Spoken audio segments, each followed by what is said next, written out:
Hi everyone, I'm Arpita Das. I'm an independent publisher and I also teach writing at Ashoka University. And today I'm going to be doing a shelf pick for all of you, which means I'm going to be talking about some books that I would like to recommend for shelf pick, which is little segment which is done periodically by my colleagues at the Center for Writing and Communication. What I'm picking today are three books by the Polish writer Olga Tokarczuk. Um, you can see that they look quite similar, and as a publisher myself, I must also draw your attention to this, the fact that these are all published by a wonderful award-winning independent publisher based in Great Britain called Fitzcarraldo Editions, and this is how they design all their covers. They never have any visuals, and they have this distinctive blue with the white typography for all their covers.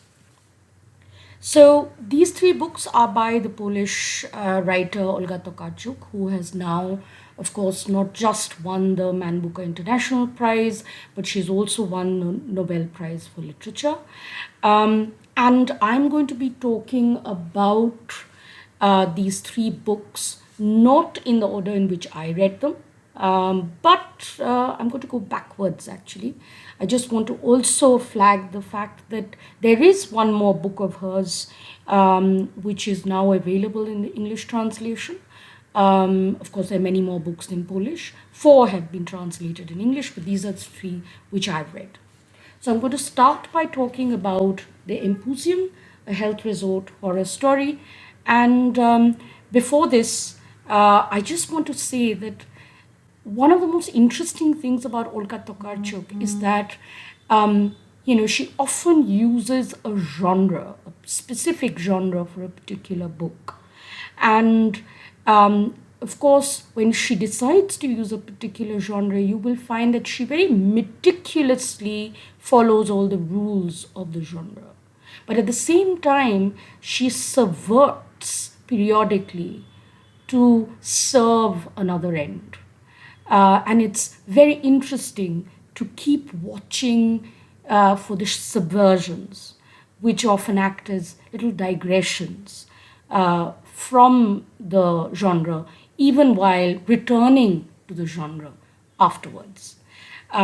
This book is full of this, and it is sort of nested within this genre of the horror story.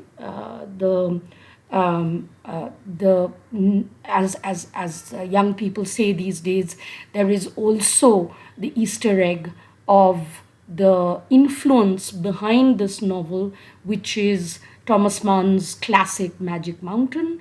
So there is the horror story part, and there is these men getting together at a health resort to treat themselves for tuberculosis, or at that point, what was called consumption, that part as well.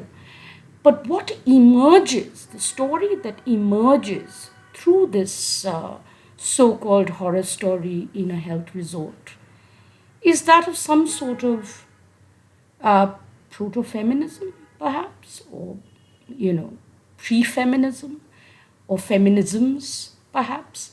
I don't want to give you any more spoilers, but as I said, she is a master persuader. She can manipulate in her persuasion skillfully, dexterously, like a craftsperson. And that is the beauty of this book. The next one I'm going to talk about is Drive Your Plow Over the Bones of the Dead. Once again, within a genre, the genre here is the classic murder mystery. And sure enough, there is a series of murders that occurs from the first scene to the last, which are then investigated, perhaps not by the most reliable investigator, Um, so in that sense, again, she stays with the genre and then digresses from it.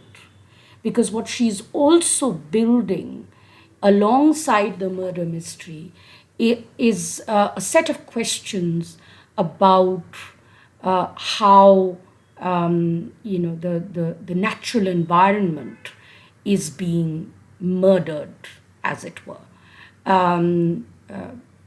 The story is as engaging, the storytelling is as engaging as any detective novel you can imagine. Of course, because it's set in the mountains, I immediately started, thinking of another murder mystery in the European mountains book, which was Umberto Eco's The Name of the Rose.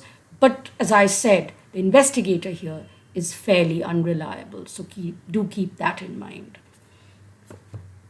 The last one I'm going to talk about, the one that won the Man Booker International Prize in 2018, called Flights, is actually the first book that I read by her. The other two books are also, of course, marvelously, masterfully translated by Antonia Lloyd Jones. This one is translated by Jennifer Croft. And in a lot of ways, it's quite different from the other two books. It's not really a novel, even though the blurb calls it a novel. It says Flights is a novel, as a matter of fact, the first line. But to me, this is the most exquisite and masterful example of digressionary writing that I have ever encountered. And digressionary writing is a particular feature of the most skillful narrative nonfiction, as some of you might be aware. And that is a particularly favorite. That is a particular favorite of mine in terms of genres, narrative nonfiction. And what she focuses on here in this book is an exploration of two things. One is movement, travel. Movement is travel. And the second is the body, anatomy. And it's meta in the sense that she is not just narrating travel and anatomy stories to you.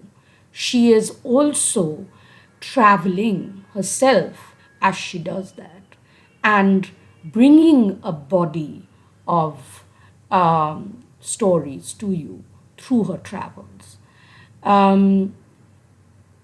You can think of them as vignettes, perhaps, but they're much more than that. They speak to each other poignantly, profoundly, and I can completely understand why this book was awarded this prestigious prize. It's an absolute classic already. Hope you enjoyed that, and I hope you'll pick up Olga Tokarczuk to read after my recommendations. And thank you, CWC, for this opportunity.